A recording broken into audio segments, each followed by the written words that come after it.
Hello everyone. তো আজকে আমি বানাবো চিকেন কষা। আর আমি চিকেনটা আগেই ম্যারিনেট করে রেখেছিলাম দই আর সব মশলা দিয়ে। আর এই যে আলুটা ভেজে নিব একটু লাল লাল করে হলুদ আর নুন দিয়ে। তারপর আমি সম্ভার দিয়ে দিব, শুকনো লঙ্কা আর গোটা গরম মশলা দিব এখানে, আর পেঁয়াজ।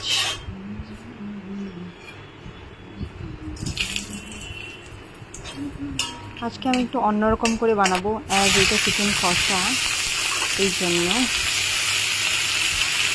অনেকদিন ধরে কিন্তু তেল মশলা খাচ্ছি, অনেকদিন ধরে বয়েল চিকেন বানাইনি, বাট ওইটাও বানাবো ভেরি সুন, অ্যান্ড ওই রেসিপিটাও আমি আপলোড করব।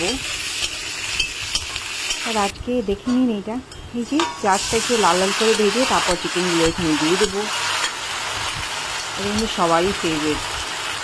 আর চিকেন কষাটাকে এটা একটু মাখা মাখা যখন হয় তখনই ভালো লাগে। তারপর এটা ভালো করে মিক্স করে এটা কিন্তু আমি ঢেকে ঢেকে বানাবো। আর চিকেন কষাতে কিন্তু একদম জল দিতে হয় না, তো এটা আমি ঢেকে ঢেকে বানাবো। এই জন্য এখন আলু আর কাঁচা লঙ্কা কয়েকটা দিয়ে তারপর ঢেকে দেবো।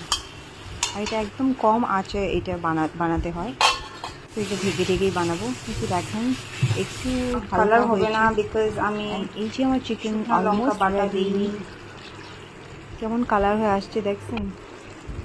এই যে রেডি হয়ে গেছে এখন। আপনারা সবাই বলতেন কেমন লাগলো।